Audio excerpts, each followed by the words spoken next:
তুমি তাইফর জমিন যাও, আমার আখেরি জমানার নবীরা আমি জমিন যখন দান করব তাই তাইফর জমিন বড় হইবা, আর তাইফর জমিন তাকি তাই দিনের দাওয়াত দেওয়া আরম্ভ করবা।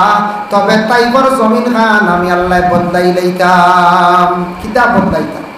তাইফর জমিন আসলে খুব বেশি খালি ফাত্তর গরম, কোনো ফসল ফলিত না। হাজি সাহেব যারা গেছেন গিয়া দেখি এবার তাইফর জমিন গানে কারলা শান্তির এক জায়গা, ঠান্ডা। সৌদি আরব ইনু অত ঠান্ডা করে বুঝাও যায় না, কেউ কল্পনা করতে না। অন্য দারো মক্কাত কত গরম, আর তাইফে এলে ঠান্ডা, বাতাসও বালা, দেখতেও সুন্দর। আল্লাহ জিবরাইলকে কইলা তাইফর মাটি বদলা নিয়ে তো বলে খিলা তাইফ যাইবাই, যাওয়ার পরে একটা গড় পাইবাই। গড় কেন হইল গিয়া হালিমা নামক এক মহিলার গড়।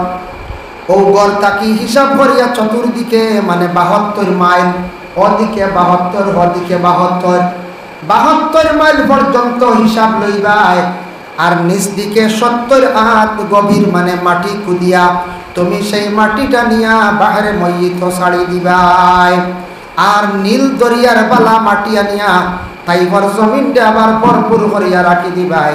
আর আমি নবী মোহাম্মদ রে যেই দিন দুনিয়ার জমিনে ফাটাইব, সেই দিন তাইফর জমিনটা বরকতওয়ালা বানাইয়া দিলাইম, তাইফর জমিনটা রহমতওয়ালা বানাইয়া দিলাইম।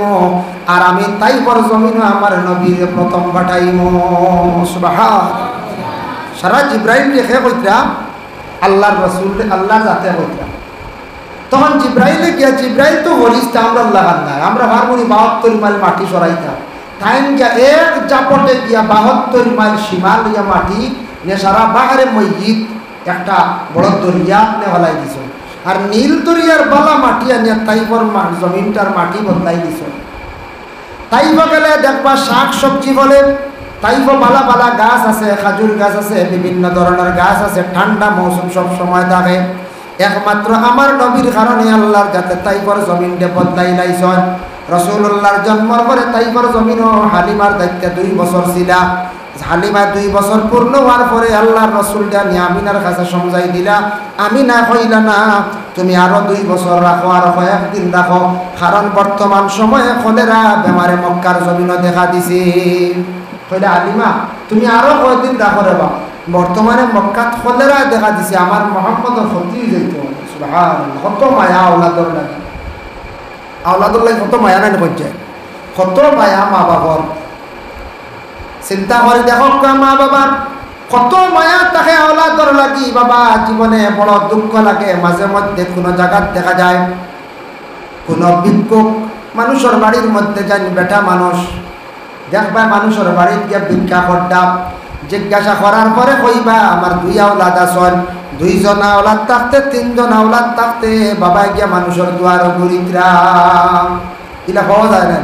আমি নিজে পাইছি, আমার বাড়িতে বেটা যায়, জেসা খানোর বেটা যায়, বড় দুঃখ লাগে। আওলাদ তৈয়া বেটা ভিক্ষা, এই সময় ভিক্ষা করার কথা নেই না। ইলা অনেক সময় মহিলা অল্প বাজার বৃদ্ধাশ্রম রাখা, যে মা বাবা কত কষ্ট করি পারি না, আজকেও মা বাবার বৃদ্ধাশ্রম নিয়ে রাখলাম, বাবারে ভিক্ষার দিকে হাত বাড়াইয়া রাখি দিলাম। পরে নিষ্ঠুরা ওলা দখল জানিয়া রাখবা, আল্লাহ বদলাই দুনিয়ার জমিনে লইব। আল্লাহ কত রকমের বদলাই লইতে পারে।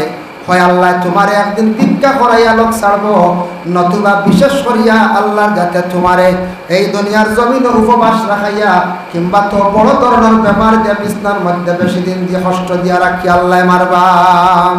তা বদলাই আল্লাহ জমিনে লইব। যার কারণে দুঃখ লাগে, কত কষ্ট করি মা বাবা আওলাদ পালন, কিছু আওলাদ হলে মা বাবারে কষ্ট দিলাই। বিবাহর পরতা কিয়া স্ত্রীর কথা শুনিয়া, স্ত্রীর কথাও শুনতা, যাতে স্ত্রীর কারণে এমন আলো হইতাম না যেটার কারণে মা বাবা কষ্ট করিলাই। আর মা বাবা কষ্ট করিলে বদুয়া করি গেলিয়া আওলাদের জীবন একবারে অন্ধকার বরবাদ হয়েছে। বেহাল অবস্থা, বর্তমান অবস্থা দেখা যায়। আমি কয়েকদিন আগে দেখলাম নিকটবর্তী দেশ বাংলাদেশ, সেই বাংলাদেশের মধ্যে আপন পাইয়ে বাইরে চোখ কুলিয়া নিলাইছি।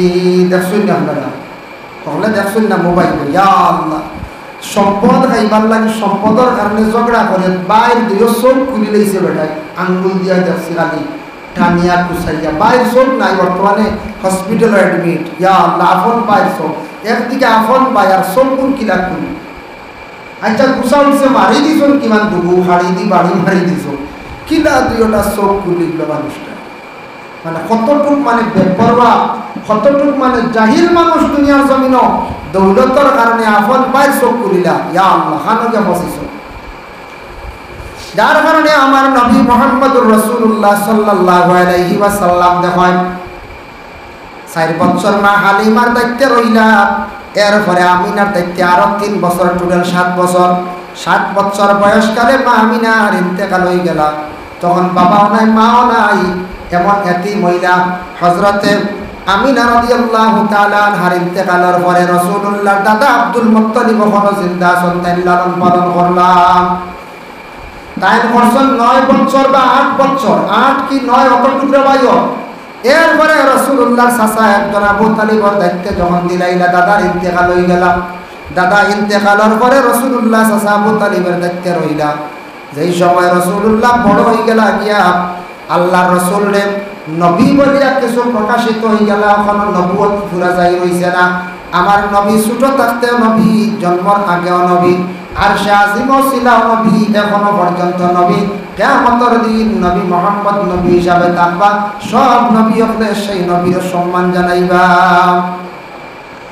এই নবী সর্বপ্রথম দাওয়াত লইয়া হয়ে গেছ তাইফর জমি, সর্বপ্রথম দাওয়াত দিয়ে তাইফর গেছ, যে জায়গাতে ছোট থাকি বড় হয়েছে।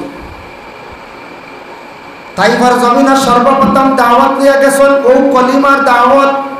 তখন মানুষে বুঝতো না, জানতো না ধর্ম কি, নিয়ম নীতি কি, মানুষে বুঝতো না। বাবার লাগি ব্যবহার কি লইতো, মায়ের জন্য ব্যবহার কি লইতো, ফসরা ভরিয়া জল ব্যবহার করা লাগেনি তা বুঝতো না। মানুষে পায়খানা করিয়া জল কিলা ব্যবহার করতো তা জানে না, খাফড় কি পরিমাণ ব্যবহার করতো তা জানে না, ঘুমাইতো কিলা তাও জানে না। মানুষের উপর জুলুম অত্যাচার করত, পুরুষ মহিলা নেঙ্গা অবস্থা রাস্তাঘাটে চলতাম, পুরুষরা মহিলাদের ধরিয়া নির্যাতন করতাম, মহিলারা অনেক সময় দুঃখ প্রকাশ করতাম, বিচার দিতা। কিন্তু গোটা আরবের মধ্যে জাহিলিয়তের যুগ আসলো, কোনো বিচার হইতা না, বিচারও হইতা না, বিচারিও আসলো না, আউরি চলতা মানুষ, কিচ্ছু আসলো না। আমরা নবী ওই সময় দাওয়াত নিয়ে গেছেন বলে আমি নবী মুহাম্মদ আমার আল্লাহ নবী হিসাবে পাঠাইছেন।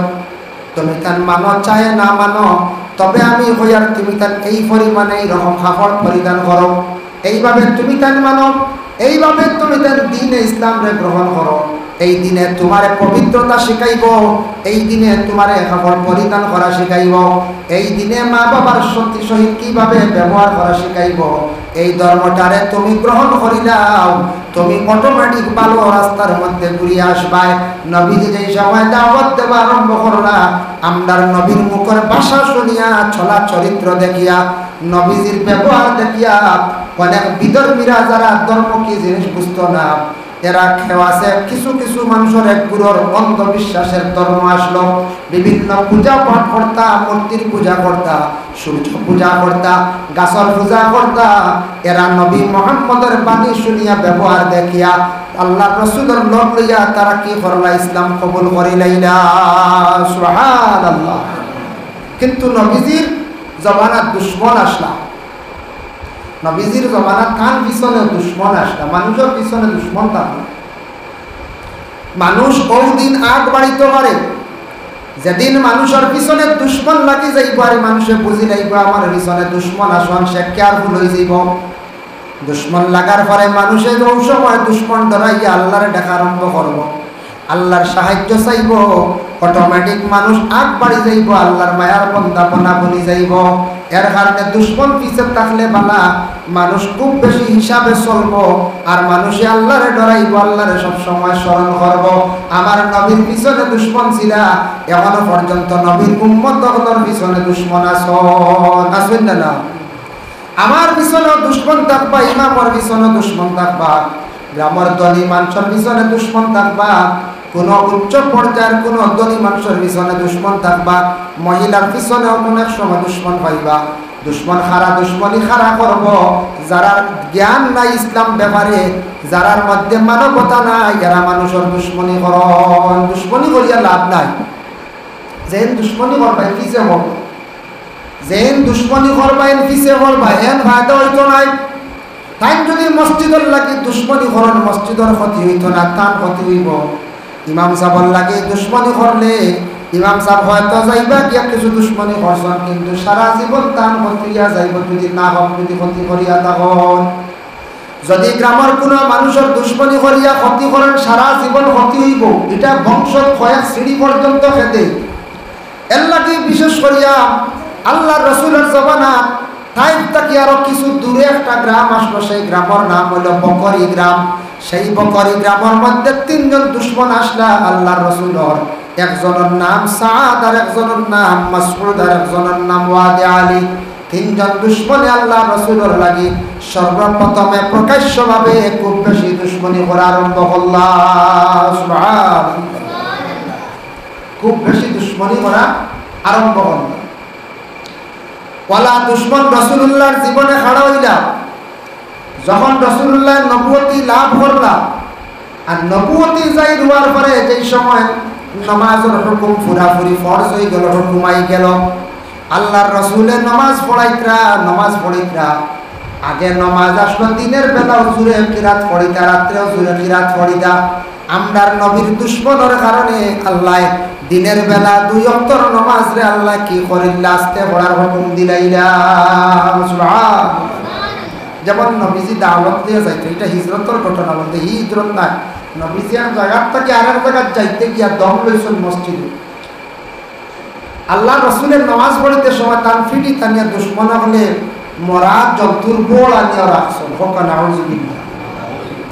ইহা তকে নবীজির ফিট মুবারকের মধ্যে বড় হাত্তর পর্যন্ত তুলিয়া তুলছে। ওলা কষ্ট দিয়েছেন আল্লাহ রসুল। নবীজির নামাজ পড়িত্রা জুহরের নামাজ জুড়ে পড়লে দুশ্মনে শুনিলা, কিবা তো আসরের নামাজ। আল্লাহ রসুল জোহরের নামাজ পড়ার সময় আল্লাহ লগে লগে হুকুম করে দিলা, ওয়াহি নাজিল হয়ে গেল, নবী আপনি দিনের দাওয়াত দিতে একদিকে যাইতে সময় আপনার পিছনে দুশ্মন খাড়া। আপনি বর্তমানে যে জায়গার মধ্যে আসছেন মক্কা এবং মদিনার মাঝখান, এই জায়গা আপনার এমন কঠিন দুশ্মন হল, আপনারে মারার লাগি তারা বিভিন্ন পন্থা রাখছে। আপনি এখন নামাজ পড়িতা, আপনার সাথী হলে নামাজ পড়িতা। জুড়ে যদি নামাজ পড়েন কোরআনের তিলাওয়াতের আওয়াজ জুড়ে পড়েন, তাহলে আপনার দুশ্মনে জানি লাইব, আওয়াজ পাই লাইব, আপনার ক্ষতি করে লাইব। নবী কাইস্তা কি জুহর আর আসর দিনের বেলা আপনার এই 2 ওয়াক্তর নামাজ রে আপনি আস্তে আস্তে পড়ি লাইবা। নবী যে পড়িস লাইস পর্যন্ত 2 ওয়াক্তর নামাজ আমরা আস্তে আস্তে পড়ি। সুবহানাল্লাহ। ও 2 ওয়াক্তর নামাজ আমরা আস্তে পড়ি বলা যায়। এই 2 ওয়াক্তর নামাজ আস্তে পড়িলেই পড়া যায়, জমাতে হোক আর জমাত ছাড়াও হোক। আর মাগরিব এশা হজর ইমাম সাহেব পড়াইতে লাগে, আমরা পড়াইতে একটু ডর করে জুড়ে পড়া লাগে। জুড়ে পড়া বেড়া লাগে না বেশি বেড়া লাগে। তার লাগে একদিন এক ভদ্রলোকে কইল, আমি জমাতে নামাজ পড়াইতাম পারবো 2 ওয়াক্ত। কোন 2 ওয়াক্ত? জুহর আর আসর, মানে সুজা জুহর আর আসর হারবো, কিন্তু মাগরিব থেকে আমার সাহসে দেয় না, খালি বেড়া খাইতে। মানে এই 2 ওয়াক্তের নামাজ আস্তে আস্তে পড়িলে বেড়া হয় না, দূরে পড়িলে হাসল বেড়া হয়। রাত পড়াই তা ডঙ্গর কথা কাকটি বেড়া লাগি যায়, কয়েকদিন পড়িলে জবানি হয়ে যায়। 3 জন দুশ্মন খাড়া হয়েছেন রসুল্লাহর পিছনে। কই বলে তাইফর জমিন বকরি গ্রাম।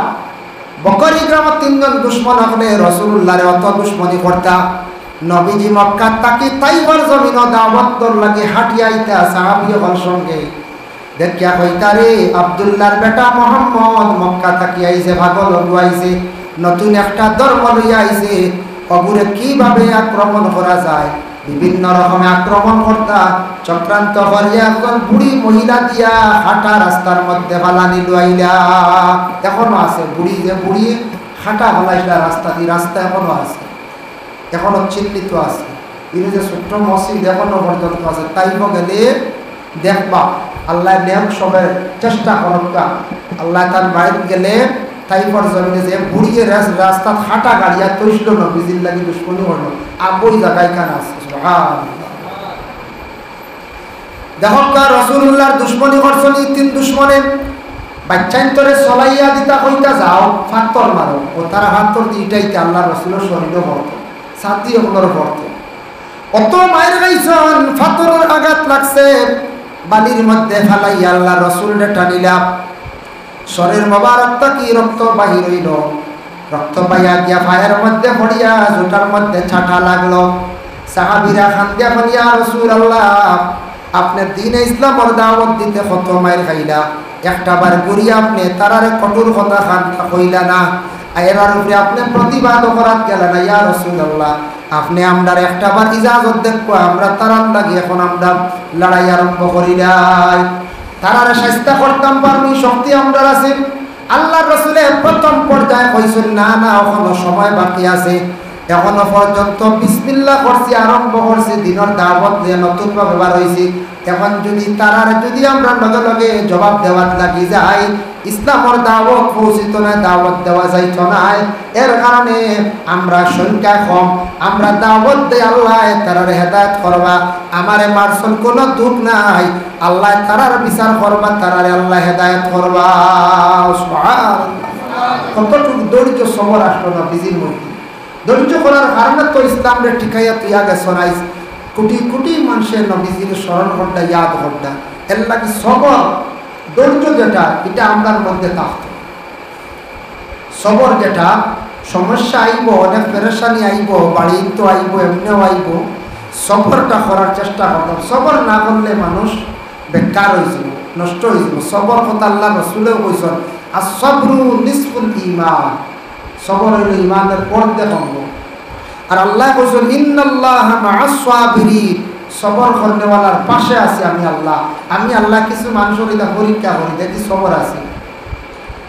আল্লাহ কত রকমের পরীক্ষা মানুষের করেন কোন মানুষের আল্লাহ এমন গরিবী হালত দিব দিয়া পরীক্ষা করব দেখি যাই আল্লাহ দেখাই গরিবী দিয়া বলে দেখি সবর করেননি কেউ গরিবী হালত কয়েকদিন তাকিয়া আখতা গুছা উঠিয়া কইলে আল্লাহ আমার খালি গরিবী দিলাইছন ই আল্লাহ আমার দৌলত দেন না আই আল্লাহরে আর ডাকিতাম না বুঝাইছি ই আল্লাহরে ডাকিতাম না হইয়া তো শেষ এনার সবর করা হইল না না ফরমানি কাম করছি আমি করিমগঞ্জ জেলা কারাগার রমজান মাস একবার গেলাম দাওয়াত করিয়া নিলা গিয়া দেখি দিনের বেলা শতম্বরে গুয়া খাইতাম মুখ লাল বুঝাইছি জিগাইলাম থাকি রোজা রাখুন না কিছু সংখ্যক মানুষে রোজা রাখে কোরআন তিলাওয়াত করে আর এক গুড়ো মানুষে ক্যারাম বোর্ড খেলাইত্রা রোজা খাইত্রা কোনো বাধা নাই নখেও বাধাও দিত নাই কইলাম ইটা কি ভাই কোন কারণে পৌঁছায় কত কঠিন জায়গা তাইছো মুসিবতর জায়গা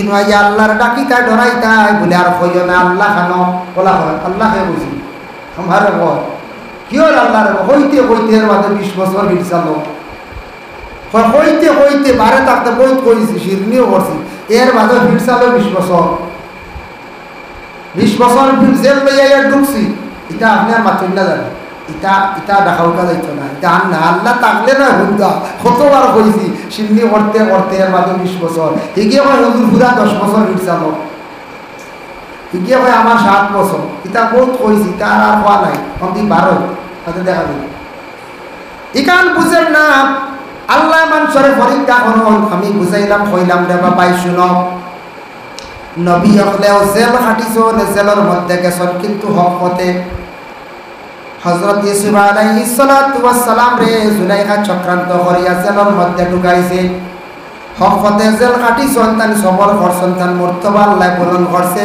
ইউসুফ নবীর আল্লাহ জেল তাকি বাহির করিয়া মিশরের আল্লাহ বড় ধরনের মন্ত্রী বানাইলা মানে খাদ্য মন্ত্রী বানাইলা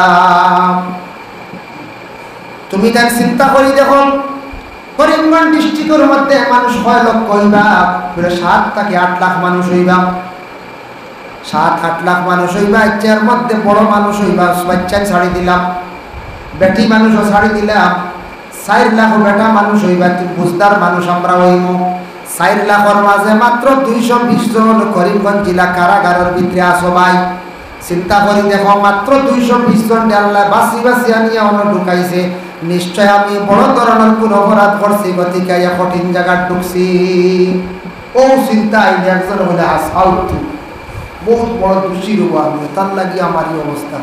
আমি বললাম 4 লাখের মাঝে 220 জনিতে আল্লাহ আরে বাঁচিয়ে আনছি, বড় দোষ করছো আল্লাহর কাছে কিতাব বা এমনি মানুষের দুঃখ দিছ তো আল্লাহ বেরিয়ে আনতেছে। ইটা করিও না, রোজা রাখো, মুসিবতের সময় খান দিলে আল্লাহ খান্দন শুনে, বিপদগ্রস্ত হইয়া মানুষে আল্লাহর দরবার খান দিলে আল্লাহ শুনে। এর কারণে এইভাবে মানুষে আমরা কোনো সময় হইয়া দেয়, কিন্তু মানুষের মুসিবত পড়ার পরে কোনো সময় মানুষ দিশাহারা হয়ে যায়। টেকার কারণে হোক আল্লাহ পরীক্ষা করবা, বড় মুসিবত দিয়ে আল্লাহ পরীক্ষা করবা, যার কারণে ওই সময় যদি সবর করতাম পারি, ধৈর্য ধারণ করতাম পারি, সবর করলে তার প্রতিফল পাওয়া যায়। আল্লাহর রাসূলের তার জিন্দেগির মধ্যে কত সবর করছেন, ধৈর্য ধারণ করছেন। নবী যে সন্তান আদি খাদিজার ঘর পাইলা 4 জন মেয়ে সন্তান, 2 জন ছেলে সন্তান পাইলা, 2 জন সন্তান আল্লাহ জমিন থেকে লাগিয়া 4 জন কন্যা সন্তানের বাবা, 2 জন ছেলে সন্তান নাই। আল্লাহর রাসূলের জিন্দেগির মধ্যে সন্তান ছেলে নাই, কত কষ্ট রাসূলুল্লাহ খান দিতা। সাহাবী হলে আল্লাহর রাসূলের সামনে কোনো সময় যাইতা দেখি আল্লাহর রাসূলের কিলা খান্দন, কিন্তু রাসূলুল্লাহ সাহাবী হল দেখার পরে তার খান্দন বন্ধ করি লাইতা। সুবহানাল্লাহ, অন্তর্দি খান দিতা। 2 জন ছেলে সন্তান নাই, খান দিবার কথা নাই। এক বাচ্চা মরলে মা বাপ পাগল হয়ে যায়। 2 জন তাও ছেলে আর মেয়ে 4 জন আল্লাহ হায়াত দিছ। ই আল্লাহ অত বড় পরীক্ষা করলেন, কত বড় তানার পরীক্ষা। আল্লাহ রাসূল জন্মের পরে বাবা দেখলা না, মা দেখলা না, মা দেখছল কম বয়স ছোটবেলা, বেশ লালন পালন আদর যত্ন পাইছেন না, সামান্য দিন পাইছেন, কিন্তু নবীজির আমরা আশা আসলে বলে আমার মার কিছু খেদমত করতাম, আসলাম পাইলাম না জীবনে। আফসোস করলা আল্লাহ রাসূলে খালি খান দিলা। আওলাদ পাইলা, বিবাহ করলা, খাদিজার বিবাহ করে আওলাদ পাইলাতে 2 জন আওলাদ, 2 জন ছেলে লইয়া গেলা গিয়া। মেন আমরা ছেলের লাগে সারার মায়া বেশ না, বড় রুজি রোজগার কর্ম খাওয়াইব, ছেলে নাই। 4 মেয়ে লইয়া আল্লাহ রাসূলের জিন্দগি কাটাইলা। এর কারণে বিশেষ করিয়া নবীজির লাগে দুশ্মনী ঘোষলা যে 3 জনে সাদ, মাসউদ, ওয়াদে আলী 3 জন ব্যক্তির মৃত্যু বড় খারাপ হয়েছে, ভয়ানক হয়েছে। 3 জনকে মানুষে মারা লাগছে না, আমার নবীরে কষ্ট দিছিলা 3 জনে। 3 জনের উপরে আমার নবীজি অভিশাপ তেমন দিছেন আল্লাহ বিচার করছে। 2 জাহানের বাচ্চারে 27 লাখ দিকে এরা কমন অবস্থা হয়েছে, আফতা তারা শরীরে অটোমেটিক একদিন আগুন লাগি গেছে।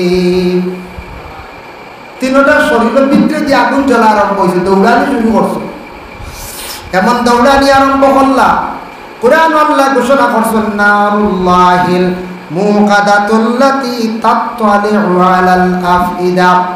দুজকিয়া হলোর আগুনে প্রথমে আরম্ভ করব জ্বালানি, ভিতর তাকি খলিঞ্জার মধ্যে পয়লা আগুন জ্বলা আরম্ভ হইব।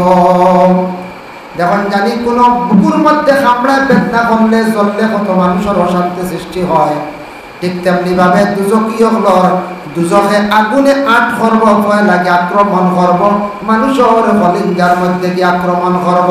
ঠিক নবীজির লাগি দুশ্মনী ঘোষলা 3 জনে, 3 ব্যক্তির আল্লাহ এমন ভাবে ধ্বংস করলা, 3 জনের ভিতর থাকি আগুন জ্বলা আরম্ভ হয়েছে। দৌড়ানি আরম্ভ করছেন, কোন মানুষ আগুন নিবাইছে না। 3 জন জ্বলি গিয়া সালির লাগান, আংরার লাগান জ্বলিয়া গিয়া ফাড়ার মধ্যে, ফাড়ার গুহার মধ্যে পড়ছেন। 3টা দৌড়াইয়া পড়িয়া জ্বলিয়া শেষ হয়েছেন। মানুষে কুশল আর দিছেন না, খাফন পরিধান করাইছেন না। ওই এলাকার মানুষে ফাত্তর দিয়া 3 দুশ্মনকে ডাকিয়া রাখি দিসলা। এখনো পর্যন্ত হাজি যাব বলে কোনো হাজি হল যেন গাড়ি রিজার্ভ করিয়া যাইতে বহুত দূর, বকরি গ্রাম থেকে আরো 30-32 মাইল দূর হিনো গিয়া হাজি যাব বলে নবীর 3 দুশ্মন হলর ও জায়গা গিয়া ফাত্তর নিয়ে তার বুকুর উপরে রাখো। যে যত বড় বারেন ফাত্তর এগুলো তখন দোয়াই আল্লাহ 3 দুশ্মনে তাইলা নবীরে দেখরা নবীর লাগে দুশ্মনী কষ্ট লাগো দিকে আই বুকুর উপরে আবো ফাত্তর উঠি, হ্যাঁ বুকুর উপরে আবো ফাত্তর উঠে বুক বাইটা এর লাগি নবীজির লাগি বেয়াদবি না। আল্লাহর বান্দাগান আল্লাহ কোরআনে কইছেন ইয়া আইয়ুহাল্লাযীনা আমানু লা তারফাউ আসওয়াতাকুম ফাওকা সাওতিন নাবিয়্যি। এই আয়াত নাযিল হইছে, লম্বা আলোচনা। একদিন এক দাওয়াতের ঘটনা আনছেন রাসূলুল্লাহর বাড়ির মধ্যে সাহাবী হলে বেশিরভাগ মাতিসলাম। লম্বা ঘটনার সংক্ষেপে হয়ে এই দিন কুরআন আয়াত নাযিল হয়েছে, হুকুম জারি হয়েছে, ও আমার বন্ধ করলে তুমি দেন আমার নবীর মাতর উপরে, নবীর আওয়াজের উপরে তুমি দেন আওয়াজ বড় করিও না। মানে নবীর মাতর থাকি উচ্চ সুরে তুমি দেন মাত পাতিও না। আর আমার নবীর বাড়ির দাওয়াত খাওয়া তাইছো যাও গিয়া তুমি দেন দেরি করিও না। আমার নবীর বাড়ির বেশি সময় কাটাইও না, তোমার দানোর ক্ষতি হইব, তোমার দানোর বেয়াদব হইব। এর লাগে নবী যেগুলা কইছেন আমরা বিশ্বাস করতাম, মানতাম, এগুলা অস্বীকার করার যাইতাম না। নবীজির মাতর উপরে নিয়ে আমরা একতলা বাউরি করার যাইতাম না, আমরার পরিণতি খারাপ হইব। যার কারণে আল্লাহর বন্দেগান রাসূলুল্লাহর জিন্দেগির মধ্যে এইভাবে দাওয়াত দিলা, কষ্ট করলা, ধৈর্য ধারণ করিয়া আল্লাহর রাসূলের তার জিন্দেগিটা কাটাইলাম। ভাই মুসলমান, রাসূলুল্লাহর জিন্দেগি হইয়া শেষ করা সম্ভব না। যাই হোক, ও আল্লাহ যাতে আবার ঘোষণা করুন লিতুমিনু বিল্লাহি ওয়া রাসূলিহি ওয়া তুআজ্জিরুহু ওয়া তুআক্কিরুহু ওয়া তুসাব্বিহুহু বুকরাতাও ওয়া আসীলা। লিতুমিনু বিল্লাহ, তুমি তাই ও আমার বান্দা হল, আমি আল্লাহর উপরে ঈমান আনি, আমি আল্লাহর উপরে ঈমান আনি। আল্লাহর উপরে আমরা সবে ঈমান আনছি না না আনছি। আল্লাহর উপরে ঈমান আনার পরে হুকুম হইল গিয়া আল্লাহর হুকুমগুলা মানা। এখন আল্লাহর উপরে ঈমান আনছি, এখন আল্লাহ বলছেন নমাজ পড়ো, এখন যদি নমাজ একবারে পড়ি না তে ঈমান আনছি, কিন্তু ঈমানটা আমার কমজোর। হকিকতান ঈমানদার হইলে আল্লাহর এই হুকুমটা মানিয়া নিবা। তার জন্য ঈমান আনার পরে আমানতু বিল্লাহির মাঝে 7 ফরজ আমরা পড়িছি না, আনি 7টা ফরজ কামা হক্কা আমরা মানিয়া নিতাম। আর আমরা ইসলাম ধর্মের মানুষ, মুসলমান, নবী উম্মত, আল্লাহ খাস হুকুম করছে বন্দারে তুমি কন্টিনিউ ডেইলি আমার 5 বার সিজদা করো, তখন তুমি সঠিক ঈমানদার করতে পারবে। বললি তুমিনু বিল্লাহ। দেখো হাদিস শরীফে আইছে ঈমানের সংজ্ঞার মাতাঞ্চল, ঈমানের সংজ্ঞা হইল 70টা কি আরো উর্দি। ঈমান ও বিদু ওয়া সাবউনা শুরবা, ঈমানের অঙ্গ হইল 70টা কি উর্দি। এর লাগি একটা হইল ঈমানের শাখ ডাল হইল আফজালুহা কাউলু লা ইলাহা ইল্লাল্লাহ, আল্লাহর জাতের ঈমান আনা, আল্লাহর এক বলে বিশ্বাস করা, এটা সবথেকে ভালো হইল ঈমান। ওয়া আদনাহা ইমাতাতুল আযা আনিত তরিক, রাস্তারে পরিষ্কার করা, খাটাকুটি ফালানি, নোংরা জিনিস বাঁচা হইল ঈমানের শাখ। রাস্তাত খাটা দেখছি, জঙ্গল হয়ে গেছি, কোনো আপনার বাস পড়িয়া কারণের তার শ্রীলার ইগুলো খাটিতাম, এই রাস্তায় পরিষ্কার করতাম, এটা হইল ঈমানদারের পরিচয়। ঈমানদার যদি ওই নাতে খাটা হলাইতা নাই, গছারও গাড়িয়া তৈবা, বাসেও কাটিলে আরো বেশ করি গাড়িয়েইবা। আমরা দেশ আমরা এলাকাত বিশেষ করিয়া দেখুন যে আমরা এটা কারেন্টের সার্ভিস কোনো সময় খারাপ হয়ে যায়, বাস পড়ে নেন ডাল পড়ে, আমরা খাটিও না, খাটতেও দিই না, নিয়ম হলে খাটিতাম, নিয়ম হইলেও খাটিতাম, যার যারি বাড়িতে রিয়া পরিষ্কার করে দিতাম, নতুবা লাইনম্যানকে খবর দিতাম, আর এলে সার্ভিস খারাপ হইব, সবল কষ্ট হইব, হইবই না না, সবল কষ্ট হইব। এর জন্য বিশেষ করিয়া দেখেন লিতুমিনু বিল্লাহি ওয়া রাসূলিহি, তুমি জান রাসূলের উপরে ঈমান আনো, ওয়া তুআজ্জিরুহু, আমার নবীর সঙ্গে কি করো তুমি তার নবীর তাজিম এবং তাকরীম করিও, আমার নবীরে তুমি তার কি করো সম্মান করিও। এখন নবীজির আমরা পাইছি না, নবীজির যে খাম কৌল ফেল যেগুলা, এগুলারে আমরা যদি সম্মান করি নাই, অবশ্যই সম্মান করা হয়েছে, মানে নবীজির তাজিম তাকরীম করিব, নবীজির তাজিম করিও। দেখো বা রাসূলুল্লাহ রওজা মুবারক গেছেন বলে আমরা নবী শুইয়া শরীর খুব বেশি তাজিম আতর সহিত আপনি খাড়া হইতাম, নবীজির উপর দুরূদ শরীফ পড়িতাম, আমি তাজিমার হিসাবে খাড়া হইয়া আমার নবীজির খেদমত আমি সালাম জানাইতাম, দুরূদ শরীফ আমি পড়িতাম। অতএব তাকরীম দিবরাত লইছেন আমার নবী যেটা করছেন, যেগুলো আমল হইয়া গেছেন, যেটা ব্যবহার করছেন তুমি তান করিও। আমার নবী কিলা খাইছেন, কিলা ঘুমাইছেন, ওগুলার প্রতি আমি খেয়াল করতাম। তা তো নবীজির থেকে আমরা পাইছি না, নবীজি কিলা খাইছেন খাওয়ার প্রতি খেয়াল করতাম, আল্লাহর রাসূলে খাইছেন যে তরিকার প্রতি আমি খেয়াল করতাম। আমরা দায়িত্ব হইল মা এবং বাবা, সন্তান যারা লালন পালন করতাম, মা হলে সন্তান ছোট থাকি বড়, এই সন্তানকে মায় খানি পর্যন্ত শিখাইতে, এটা মার বিশেষ করিয়া দায়িত্ব, বাবার দায়িত্ব। যে বাকির ভাত খাইতো না, এগুলো বুঝদার হয়ে গেছি, বেআদবিল্লাহ খানি খাইতে এটা রেজেক বরকত উঠি যায়। বাচ্চাই তোরে খানি শিখাইতাম, ওলা ভাত মাখো, ওলা খাও, বা তাউরি ভালাইও না, বাবারও দেখা দেখি বাবা সুন্দর করে খাইতে বাচ্চাও শিখিব, মায়ে সুন্দর করে খাওয়াইবার লাগি বাচ্চারে আদেশ করতাম। এটা মা বাবার দায়িত্ব আছে, আমরা আদায় করতাম। ঘুমানির বেলা হলো বাচ্চা বুঝদার হয়ে গেছে গিয়া বাচ্চাটারে ঘুম লাগাইবার সময় বলে বাচ্চা তুমি কাপড় পরিধান করিয়া ঘুমাও। কিছু বড় হয়ে গেছে, এখন যদি কাপড় পরিধান করে না, হাফ প্যান্ট লাগাইয়া খালি যদি ঘুমানি আদত করে, বড় হয়ে আনলে তার আদত হয়ে যাইব। তারে মোটামুটি প্যান্টর ভিতরে লুঙ্গির ভিতরে ঢুকাই দিতা, কারণ বড় হওয়ার পরে তার আদত খারাপ হয়ে যাইব। তারে ঘুম শিখাইতা বলে বাবা ইলা ঘুমাইও না, আল্লাহ খারাপ পাইবা, এটা নবীজি জেলা ঘুমাইছো নলা ঘুমাও। তারে ওলা হইলে অবশ্যই তার ভিতরে ঢুকি যাইব, তখন সে সুন্দর হইয়া ঘুমানি শিখা আরম্ভ করব। বাবা মসজিদে যাও, দিনের বেলা পারছেন না, কাজ কর্মে ব্যবসা বাণিজ্য বিভিন্ন ডিউটি আছে, জোহরের আসর মাগরিবর রক্ত গেছে গিয়া সন্তানকে আদেশ করো বাবা তুমি মসজিদে যাইও। স্কুলে গেছো, জোহর গেছে গিয়া আসর যাও, আসর পারছো না মাগরিব যাও। আওলাদরে বাবার দায়িত্ব হইল মসজিদের জন্য আদেশ করতে নমাজর লাগিয়া, আর উপযুক্ত মেয়ে সন্তানকে নমাজের জন্য মা বাবা আদেশ করতে করে নমাজর লাগিয়া। বাবা অবসরের নমাজও যাকুয়া, ফজরের নমাজও যাকুয়া, আপনার আওলাদে দেখা দেখি সেও নমাজও যাওয়া আরম্ভ করব। বাবা যদি বিলকুল মসজিদে যাই না, নমাজের দিকে অগ্রসর হই না, আওলাদ কোনোদিন মসজিদে যাওয়া আমল করতো না, শিখতো না। এর লাগি আগে আমরা গার্জেন সচেতন হইতাম, আমরা মসজিদে যাওয়া আরম্ভ করতাম, আমার আওলাদ হলো যাইবা। আমরা যদি মসজিদের প্রতি আগে আমরা যদি মহব্বত রাখি যাই, বাচ্চা এমনি যাইবা দেখা দেখি, তারা দেখা দেখি যাইবা বাবা নমাজ যাইতাম, বাবার লগে যাইতাম, বাবায় আদেশ করতাম, নমাজের লাগি দমক দিতাম, নমাজের লাগি কঠোর হুকুম আইছে। হাদিস শরীফ আইছে মুরু আওলাদাকুম ওয়া হুম আবনাউ সাব'i সিনিন। তোমার আওলাদের বয়স যখন 7 হয়ে যাব, তুমি এই আওলাদরে নমাজের আদেশ করো। বয়স যখন 7 হইব,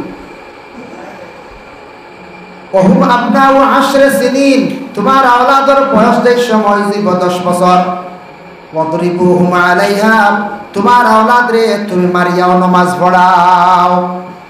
আওলাদ বাবার পরে খালি আওলাদরে মায়া করিয়া খাবাইয়া খালিয়া বড় করলে বাবার দায়িত্ব শেষ নাই। বাবা একটা জিনিস জানিয়া রাখবা, আওলাদ যেই দিন পাইবা পাওয়ার পরে আওলাদ মোটামুটি কথাবার্তা শিখিলাইছে, বড় হয়ে গেছে গিয়া